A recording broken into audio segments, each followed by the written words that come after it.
Amin. Kita udah janji selama 33 minggu kita mau ngomong dari hati kita. Kita mau ngomong dengan proklamasi iman kita bahwa kesetiaan Tuhan saya sungguh sangat terbukti. Sehingga apapun yang terjadi dalam hidup kita itu tertanam dalam roh kita. Mau ada badai, mau ada angin ribut, mau ada tekanan, mau ada apapun, Tuhan yang setia yang akan menyertai dan membela kita. Yang setuju katakan amin. Amin. Saudara-saudara yang mengikuti ibadah online ini, ketik di live chat saudara, kesetiaan Tuhan saya sungguh sangat terbukti. Yes, kesetiaan Tuhan saya sungguh sangat terbukti. Dan salah satu bukti bahwa dia adalah Tuhan yang setia, di sesi ke-12 ini kita membahas dia menyembuhkan penyakit kita. Yang setuju sama saya katakan, saya tetap percaya bahwa dia tetap Tuhan yang menyembuhkan. Ada saudara yang menatap saya dan berkata, tapi saya pernah bergumul dalam doa untuk suami saya. Suami saya didoakan tapi tidak sembuh, dia meninggal. Ada yang bilang saya doa buat mama saya tidak sembuh tapi dia meninggal. Ada yang bilang saya berdoa untuk istri saya tidak sembuh tapi meninggal. Izinkan saya menerangkan buat saudara, meninggal bukan berarti mujizat tidak terjadi. Meninggal berarti rumahnya sudah jadi, tugasnya sudah selesai, penderitaannya sudah berakhir, mahkotanya sudah tersedia. Orang percaya tidak meninggal karena cancer. Orang percaya tidak meninggal karena kecelakaan. Orang percaya tidak meninggal karena serangan jantung. Orang percaya meninggal karena rumahnya sudah jadi. Buat orang percaya mau kena serangan jantung, kalau rumah belum jadi dia sembuh. Mau jatuh dari pesawat, kalau rumahnya belum jadi dia tidak mati. Amin. Tanya sama sebelah saudara, rumah udah jadi?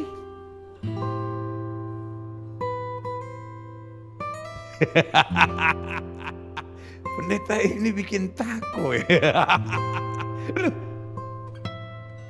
Saya ketemu orang-orang yang tidur, dibangunin untuk sarapan, gak bangun. Kenapa? Rumahnya sudah jadi. Amin.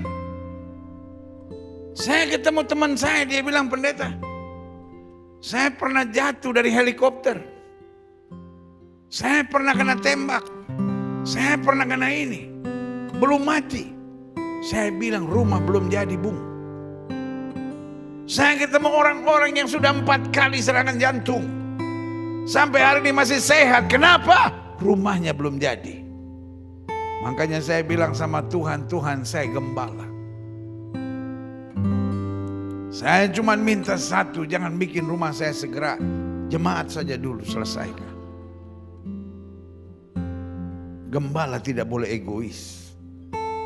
Ya tapi kalau ini sih gak enak juga doa begitu, pendeta. Saudaraku, makanya saya baru kemarin malam cek lagi ukur-ukur kapling, saudara. Saya bilang gak usah ukur buru-buru, masih banyak yang lebih butuh. Selesaikan dulu yang di gereja itu. Saudaraku, yang tua pasti mati. Yang tua pasti. Gak mungkin ada orang sampai 300 tahun. Lalu ketika dia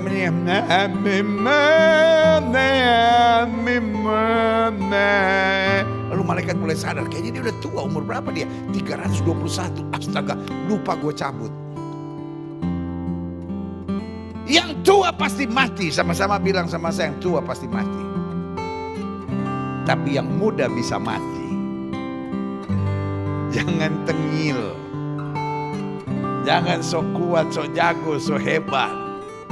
Hidup kita setiap hari takut akan Tuhan. Ketika rumah kita sudah jadi, kita bersama dia dalam kemuliaan. Berikan tepuk tangan yang meriah buat Tuhan. Di masa COVID, ada orang-orang yang mati karena COVID. Tapi buat kita orang percaya, tidak ada orang percaya mati karena COVID. Dia mati kenapa? COVID hanya alasan. Tapi dia mati karena rumahnya sudah jadi. Saudara-saudara yang baru saja kehilangan keluarga yang ditinggalkan. Dari gereja kita tidak pernah bilang turut berduka cita. Apa dong pendeta? Turut bersuka cita. Itu kepukul di otak namanya. Kalau orang meninggal lalu kita kirim bunga, turut bersuka cita. Tapi dari gereja kita selalu memberi pesan selamat jalan. Kenapa selamat jalan? Kok orang meninggal selamat jalan? Emangnya dia mau ngapain itu? Karena dia jalan pulang ke rumah Bapa kita di sorga. Tempat di mana kita semua akan datang ke sana. Berikan tepuk tangan yang meriah buat Tuhan. Nah, saudara yang kasih dalam Tuhan, di sesi ke-12 dalam pembahasan bukti kesetiaan Tuhan ini, kita mau belajar bahwa Dia menyembuhkan penyakit kita. Dunia teknologi hebat hari-hari ini. Tapi teknologi bukan berarti tidak ada masalah. Dunia yang bertambah hebat teknologinya. Tiba-tiba anak-anak demam dikasih sirup. Kenapa anak-anak demam dikasih sirup? Karena anak-anak belum bisa minum tablet. Betul? Harus sirup. Tapi apa yang terjadi? Tiba-tiba ginjalnya bermasalah. Yang katanya teknologi canggih, hal-hal demikian bisa terjadi. Betul? Tapi zaman dulu gak ada sirup. Dikasih jahe, kencur, kunyit, ada yang dibekep anak. Segala macam. Tapi saudara yang kasih dalam Tuhan, kadang-kala yang seperti itu mungkin secara teknologi tidak bisa dibuktikan kesembuhannya, tapi minimal tidak ada efek sampingnya. Ngerti nggak sampai di sini? Jadi saya tetap percaya dunia teknologi boleh semaju apapun, kita tetap harus percaya ada Tuhan yang mempunyai segala kuasa. Yang setuju berikan tepuk tangan yang meriah buat Tuhan. Sebagai gembala saya rindu jemaat yang olehnya Tuhan percayakan saya gembalakan, baik live di gereja maupun saudara-saudara yang mengikuti secara online. Mau kita dibully orang kayak, kita mau dihina orang kayak, saya berdoa supaya jemaat Gereja Bethel Indonesia Glow Fellowship Center masih tetap percaya ada mujizat kesembuhan. Amin. Sama-sama bilang saya masih percaya ada mujizat kesembuhan. Klik. Keluaran 15 ayat 25 sampai 26. Musa berseru-seru kepada Tuhan. Dan Tuhan menunjukkan kepadanya apa? Sepotong kayu. Musa melemparkan kayu itu ke dalam air. Lalu air itu menjadi manis. Di sanalah diberikan Tuhan ketetapan-ketetapan dan peraturan-peraturan kepada mereka. Dan di sana Tuhan apa? Mencoba mereka. Ada yang bilang, loh Alkitab kan bilang Tuhan tidak pernah mencobai. Berarti Alkitab bertentangan. Kenapa Tuhan mencoba mereka? Jangan sibuk dengan istilah. Apakah Tuhan menguji, apakah Tuhan mencobai, intinya Tuhan mengizinkan segala sesuatu untuk kebaikan. Buat sebagian orang namanya ujian kah, namanya pencobaan kah, namanya proses Tuhan kah, apapun. Yang penting targetnya supaya kita makin hari makin berubah, makin hari makin kuat, makin hari makin disempurnakan, makin hari makin menyenangkan hati Tuhan, dan makin hari makin jadi berkat buat orang lain. Amin. Ayat 26 bilang, firman-Nya. Sama-sama bilang sama saya firman Tuhan. Sama-sama bilang sama saya firman Tuhan. Saudara lebih percaya firman Tuhan atau doktrin gereja? Saudara lebih percaya firman Tuhan atau omongan YouTuber tertentu? Firman Tuhan bilang, jika kamu sungguh-sungguh mendengarkan suara Tuhan Allahmu dan melakukan apa yang benar di matanya dan memasang telingamu kepada perintah-perintahnya dan tetap mengikuti segala ketetapannya, maka aku tidak akan menimpakan kepadamu penyakit manapun yang telah kutimpakan kepada orang Mesir. Sebab, baca sama-sama 1, 2, 3, aku Tuhanlah yang menyembuhkan engkau. Dalam bahasa Ibrani-nya dikatakan Ani Yehova Rofe, aku adalah Tuhan yang menyembuhkan. One of the name of God is Yehova Rofe. Salah satu nama Tuhan adalah Yehova Rofe, yang artinya aku Tuhan menyembuhkan. Kalau ada orang yang bilang, oh Yesus tidak lagi menyembuhkan, oh kesembuhan ilahi tidak lagi untuk sekarang. Pertanyaan saya, mulai kapan Tuhan berubah nama? Haruskah nama Tuhan berubah? Karena salah satu nama Tuhan Yehova Rofe berarti dia tetap Tuhan yang sama. Dia menyembuhkan di zaman perjanjian lama, dia menyembuhkan di zaman perjanjian baru, dan dia tetap menyembuhkan di masa gereja mula-mula. Dia tetap menyembuhkan di akhir zaman ini. Tapi kan Alkitab berkata mujizat akan berlalu. Sebagian bilang mujizat berlalu setelah Alkitab dikanon. Saya hanya mau bilang sama saudara, itu adalah tafsiran yang bodoh. Kapan mujizat berlalu? Alkitab bilang mujizat akan berlalu ketika yang sempurna datang. Siapa yang sempurna datang? Yesus yang akan datang kembali. Artinya, kapan mujizat akan berlalu? Ketika kita semua sudah sampai di sorga. Karena di sorga tidak ada yang jerawatan, di sorga tidak ada yang bengek, di sorga tidak ada yang mencret, di sorga tidak ada yang perut kembung, di sorga tidak ada penyakit apapun. Karena di sorga kita semua sempurna dalam kemuliaan Tuhan. Berikan tepuk tangan yang meriah buat Tuhan. Amin. Jadi kalau orang membacakan ayat dan berkata mujizat akan berlalu, jawaban saya, mujizat tidak akan berlalu selama dunia masih ada. Karena selama dunia masih ada, air mata masih ada, penderitaan masih ada, sakit penyakit masih ada. Dan dia tetap Tuhan yang sama yang berkata, mari kamu yang letih lesu dan berbeban berat, aku akan beri kelegaan kepadamu. Amin. Bagaimana dengan orang-orang yang berkata, tapi Tuhan sudah merubah metode kesembuhan ilahi menjadi hikmat buat para dokter, karena itu kita harus pergi ke dokter. Saya percaya dokter bukan alat setan. Dokter adalah orang pintar yang memang belajar, sehingga kita perlu mendengar nasihatnya. Tetapi buat orang-orang tertentu dengar baik, kita kadang-kala gak bisa pergi ke dokter karena keterbatasan biaya. Bahkan penyakit-penyakit tertentu yang mesti operasi.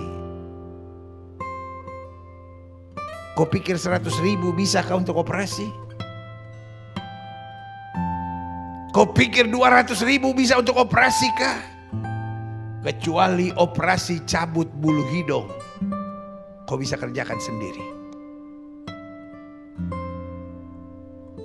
Di saat harga operasi orang Papua bilang berbunyi juta bapak, juta bapak, juta bapak.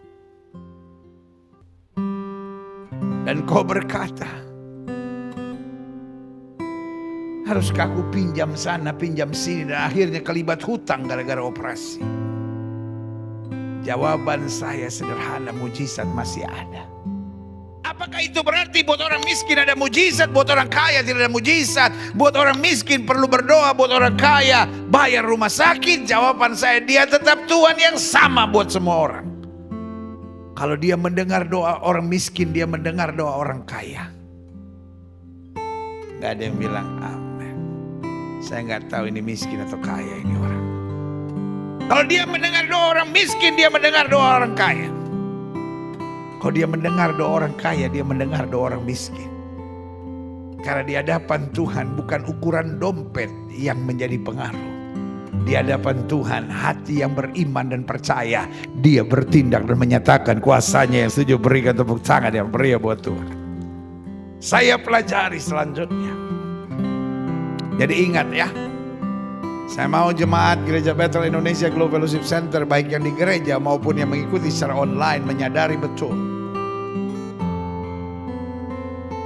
Allah yang menyembuhkan bukan bagian dari doktrin gereja.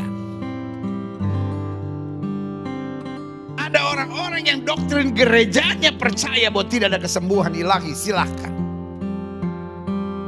Tetapi Allah yang menyembuhkan bukan bagian dari doktrin gereja. Allah yang menyembuhkan adalah bagian dari nama Tuhan. Amin. Berarti itu melekat pada God Himself. Ani Yehovah Rofe. 1 Petrus 2 ayat 24. Ia sendiri telah memikul dosa kita di dalam tubuhnya di kayu salib, supaya kita, bilang sama sebelah saudara, kamu juga. Supaya kita yang telah mati terhadap dosa, hidup untuk kebenaran. 1, Dia memikul dosa kita. 2, Dia mengharapkan kita mati terhadap dosa. Dan yang ketiga, Dia rindukan kita hidup untuk kebenaran. Dan yang keempat, jaminannya oleh bilur-bilurnya. Mudah-mudahan di satu saat yang terbaik kamu akan disembuhkan. No. This is what I call a strong statement. Oleh bilur-bilurnya. Colek sebelah saudara.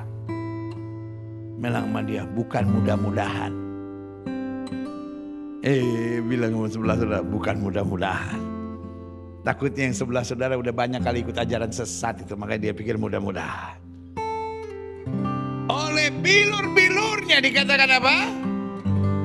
Kamu akan atau telah? Akan atau telah?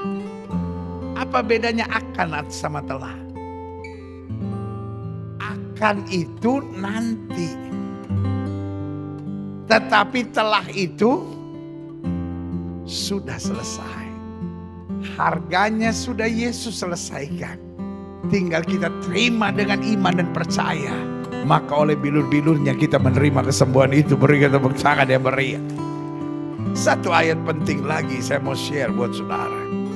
Ibrani 13 ayat 8. Yesus Kristus tetap apa? Samanya dalam hal apa? Apakah dia tetap sama rambut gondrong? Samanya dalam apa? Bukan dalam penampilan, tapi dalam kuasa. Waktu Yesus hidup dan melayani, apa yang terjadi? Dia mengampuni dosa, berarti sama sampai sekarang dia mengampuni dosa. Waktu Yesus hidup dan melayani, dia menghancurkan setan, berarti sama sampai hari ini dia melepaskan setan. Waktu Yesus hidup dan melayani, dia Tuhan yang memberkati. Petrus yang sepanjang malam tangkap ikan gak dapat apa-apa, Yesus yang tegur dia, dan Yesus yang bilang, tebarkan jalamu di sebelah kanan perahu.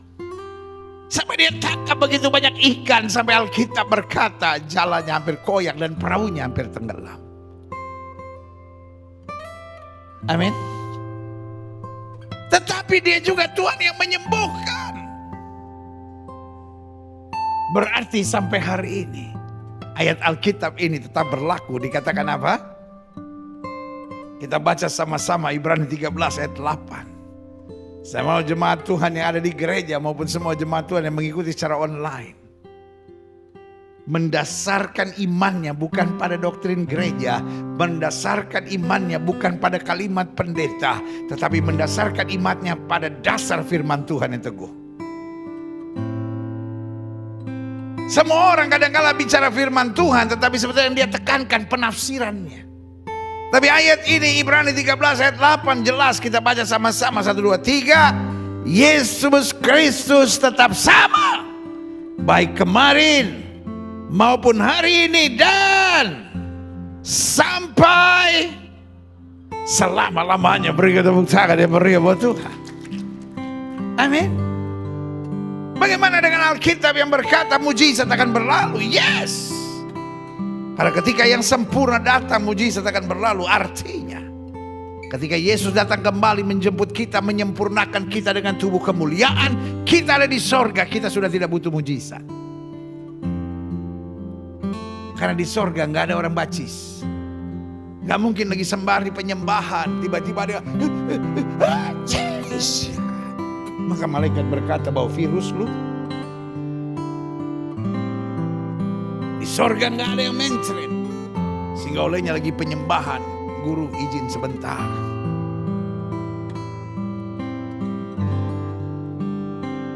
Di sorga nggak ada yang serangan jantung.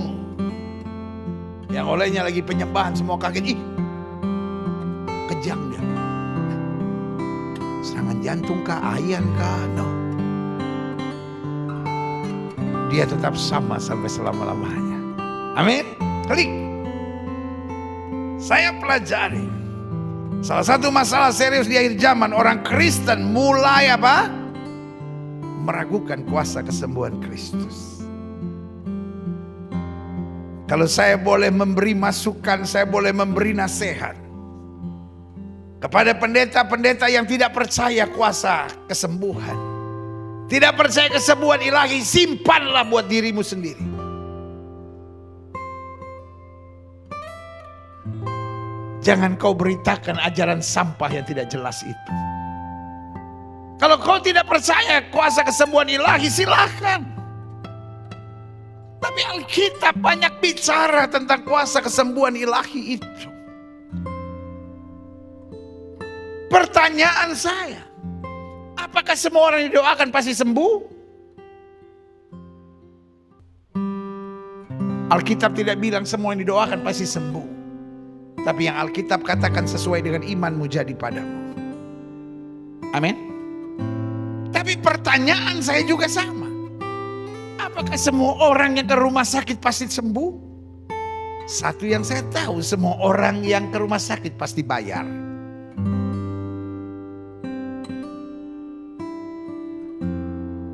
Makanya saya bilang, kalau kita masih susah, ada dua hal yang harus kita pastikan. Satu, jangan sampai sakit.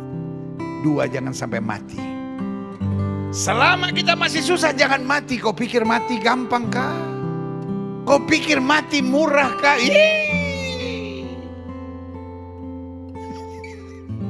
Kalau kau kaya, kau mau mati silahkan.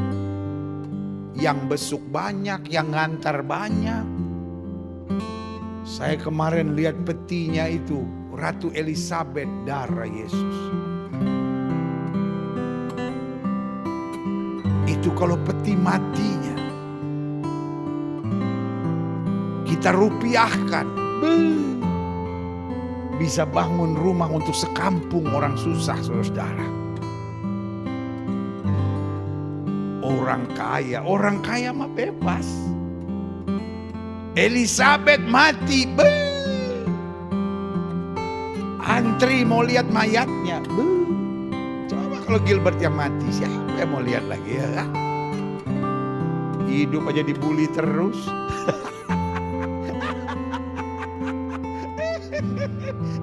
Saudara gue yang kekasih dalam Tuhan, orang susah kalau mati, siapa yang mau datang? Takut ketularan miskin. Makanya saya bilang, selama masih miskin jangan mati dulu. Udah gak ada yang datang, peti gak ada yang angkat. Orang kaya berebutan orang mau angkat. Orang miskin sudah jo miskin. Jadi ada yang liatin saya gini. Mukanya sih menurut saya kaya dia. Cuman dia pikir walaupun saya kaya, saya gak mati sekarang, pendeta. Itu persoalannya. Orang kaya belum mau mati, orang miskin buru-buru mau mati. Selama kita miskin, satu, jangan sampai sakit. Makanya orang miskin jangan stres. Kalau sudah sakit tambah stres, bayarannya gak tahan, saudara. Iya kan? Dan yang kedua, selama masih miskin jangan mati. Kita masih percaya ada mujizat. Amin. Ngerti gak mas saya? Iya kan? Karena saudaraku yang kekasih dalam Tuhan, saya pelajari di sini. Iya kan? Salah satu masalah di akhir zaman, orang Kristen mulai meragukan kuasa apa? Kesembuhan ilahi. Sebagai rekan sesama hamba-hamba Tuhan, saya hanya mau ingatkan buat saudara. Kalau saudara nggak percaya kuasa kesembuhan ilahi, silahkan simpan buat dirimu sendiri. Tidak pantas kau mengabarkannya. Karena Alkitab bicara tentang kesembuhan ilahi. Saya pelajari, kenapa banyak orang di akhir zaman mulai meragukan kesembuhan Kristus. Yang pertama, karena keadaan penyakit yang begitu menakutkan. Wabah menyerang satu daerah itu biasa. Tapi di akhir zaman seperti COVID, seluruh dunia stuck. Dan habis itu dia pergi ganti-ganti nama lagi. Entar Delta. Terus apa lagi itu? Omikron. Tante Ikron. Sekarang dia pergi ganti nama XBB. Ya. Udah mulai turun, hampir hilang. Mulai naik lagi. Mulainya di mana kemarin? Jepang kah? Terus Amerika kah? Terus Singapura? Tiba-tiba Indonesia mulai masuk lagi. Selama kita stres terus, hidup akan berat.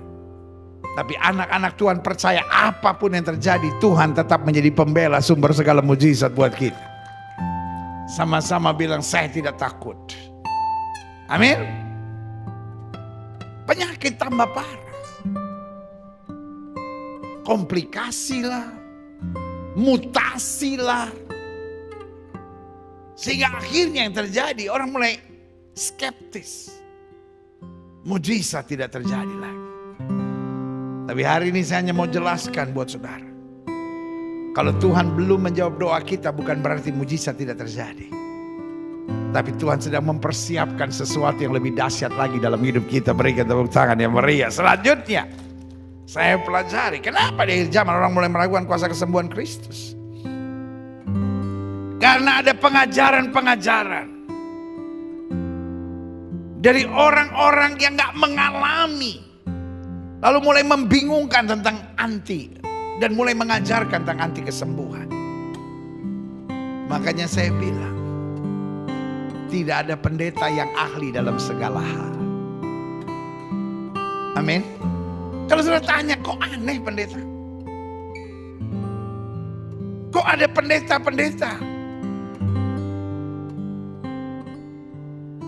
yang kemudian bisa mengajarkan tentang anti kesembuhan, anti mujizat. Bayangkan jemaat saja percaya mujizat, pendetanya nggak percaya. Kalau saya harus menjawab pertanyaan itu, maka jawaban saya sederhana. Setiap orang punya panggilan dan punya pengalamannya masing-masing. Meskipun tidak persis sama, tapi bisa saya analogikan sebagai seorang dokter.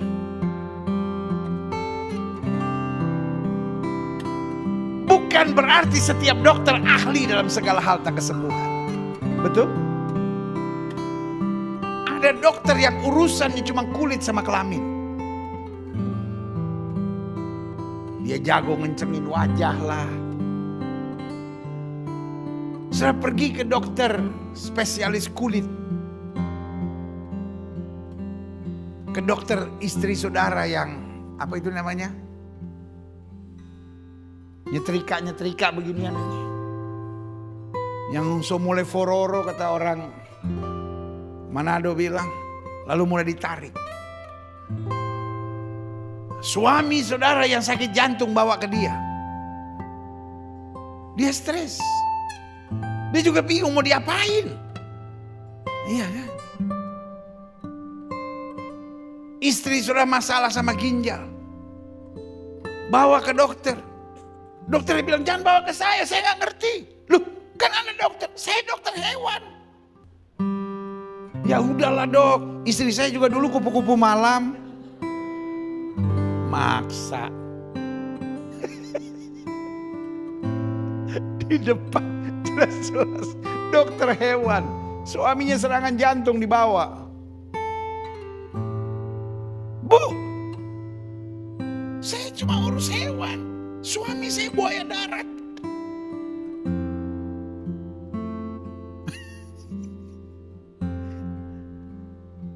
Begitupun pendeta.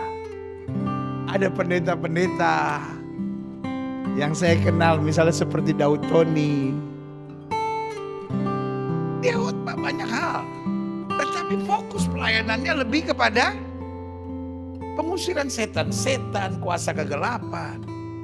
Ada pendeta-pendeta yang kalau bicara akhir zaman mantap. Ada pendeta-pendeta yang pengajarannya lebih kepada baptisan Roh Kudus. Ada pendeta-pendeta yang lebih dipakai Tuhan untuk pengajaran tentang pujian, penyembahan. Dan menjadi nggak nyambung.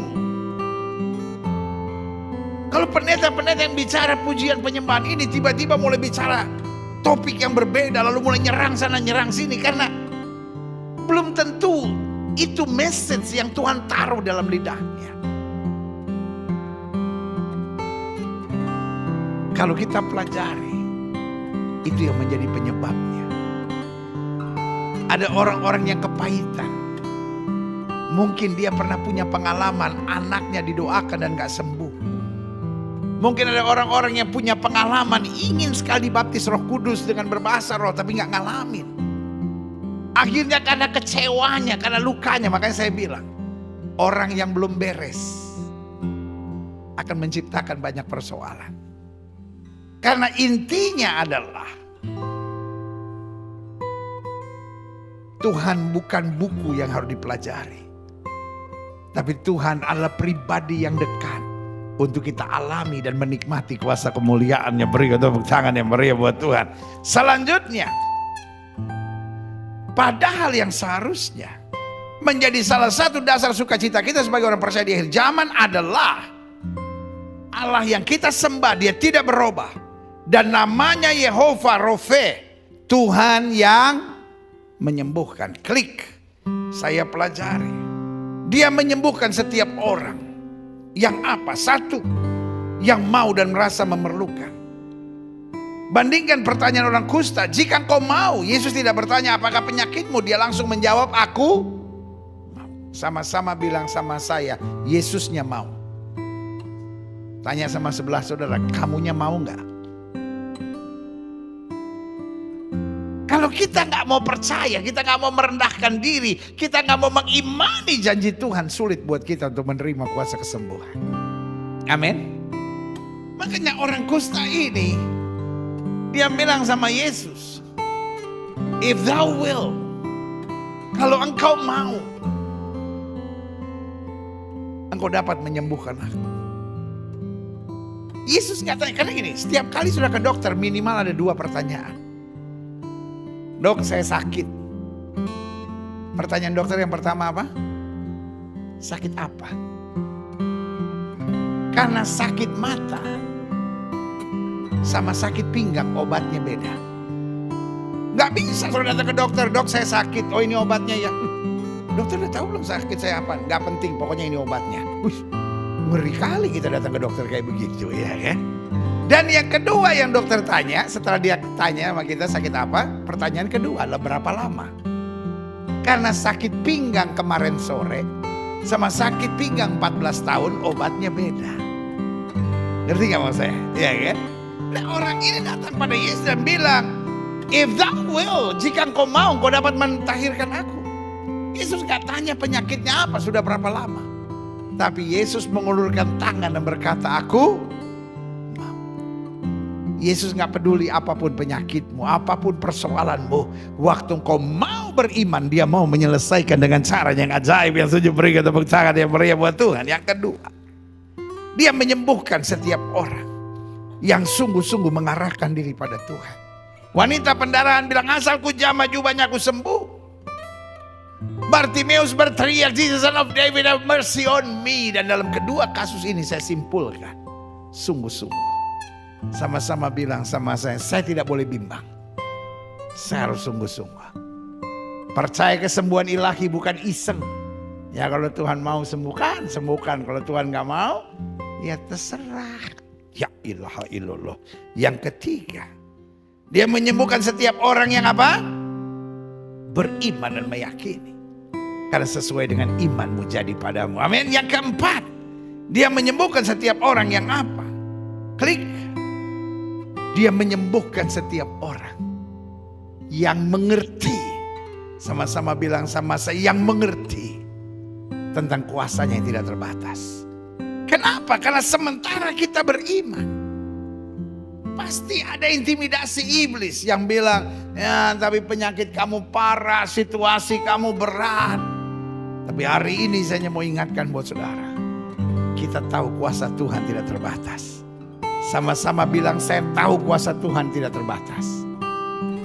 Lebih mantap. Sama-sama bilang, saya tahu kuasa Tuhan tidak terbatas. Berikan tepuk tangan yang meriah buat Tuhan. Selanjutnya, dia mampu menyembuhkan. Iya kan, klik. 1, segala penyakit fisik. Bahkan termasuk yang dokter sudah angkat tangan serta merupakan kutuk-kutuk, baik kutuk kuasa kegelapan maupun kutuk keturunan.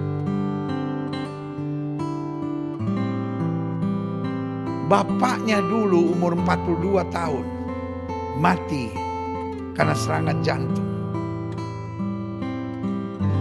Opanya dulu mati umur 39, juga persoalan dengan jantung.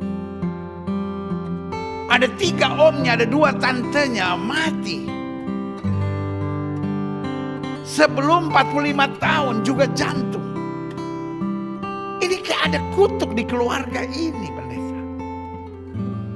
Saya tidak mau tahu, tapi yang saya tahu dia mampu menyembuhkan. Amin. Saya tidak bilang kita tidak percaya dokter. Saya hormati dokter. Buat saya dokter adalah orang hebat. Tapi saya tetap percaya di atas dokter masih ada Tuhan. Amin.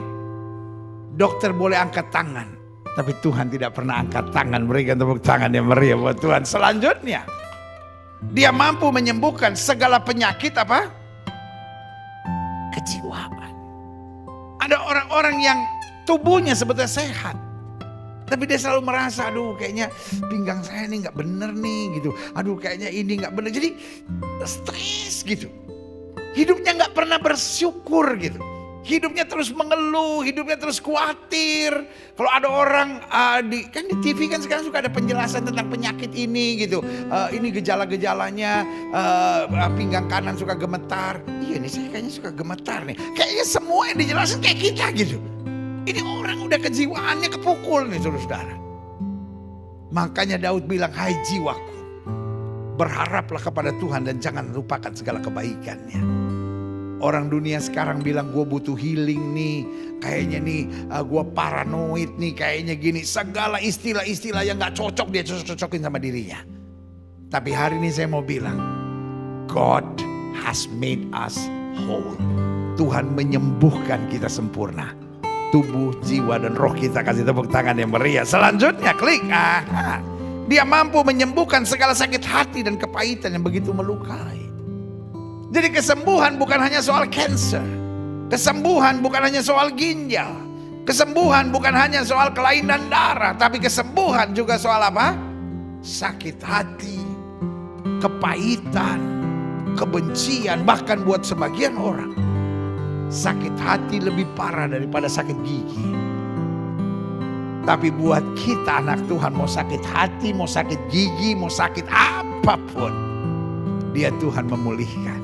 Makanya Alkitab bilang kalau anak itu memerdekakan, kamu benar-benar merdeka. Yang sudah katakan amin. Selanjutnya, dia mampu menyembuhkan segala penyakit karakter yang sudah berurat akar dalam kehidupan kita. Buat saya, egois, kepala batu, gampang tersinggung, cepat emosi, malas, iri, dengki, adalah penyakit-penyakit karakter yang bisa disembuhkan oleh Tuhan.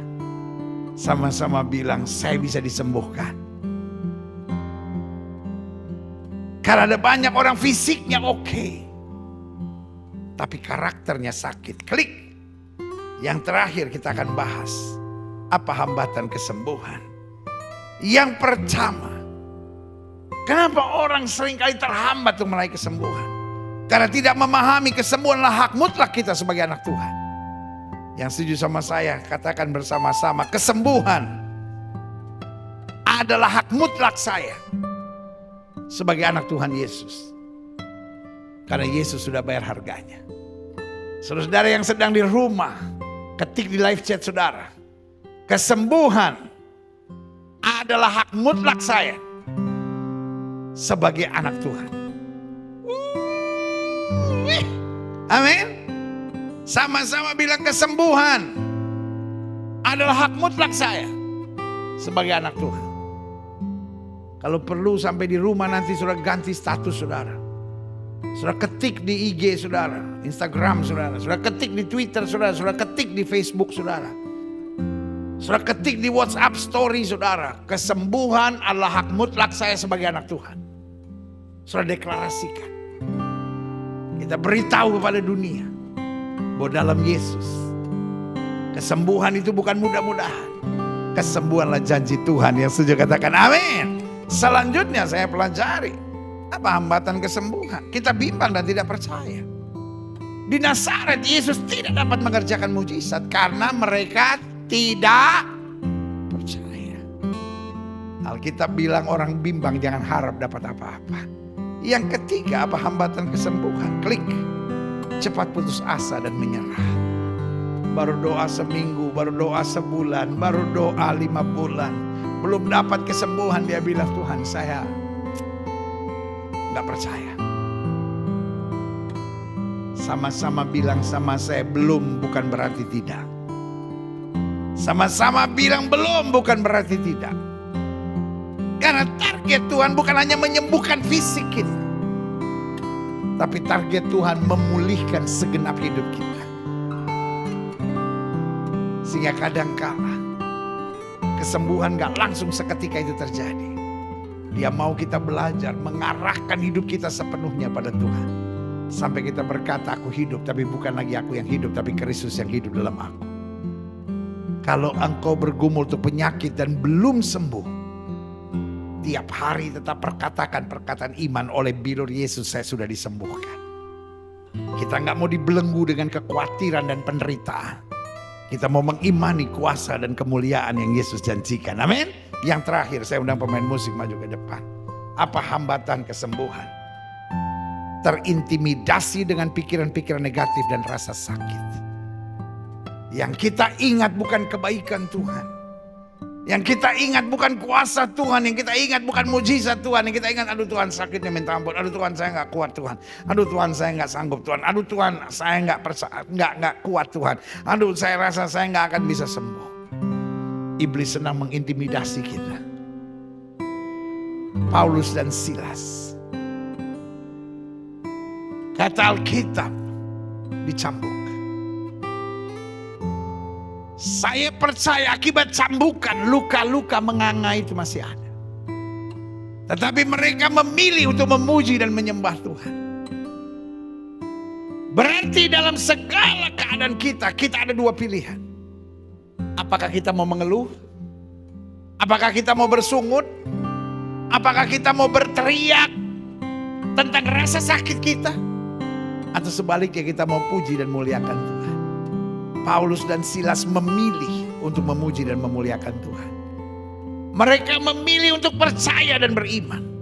Hari ini sama-sama bilang sama saya memilih untuk percaya dan beriman.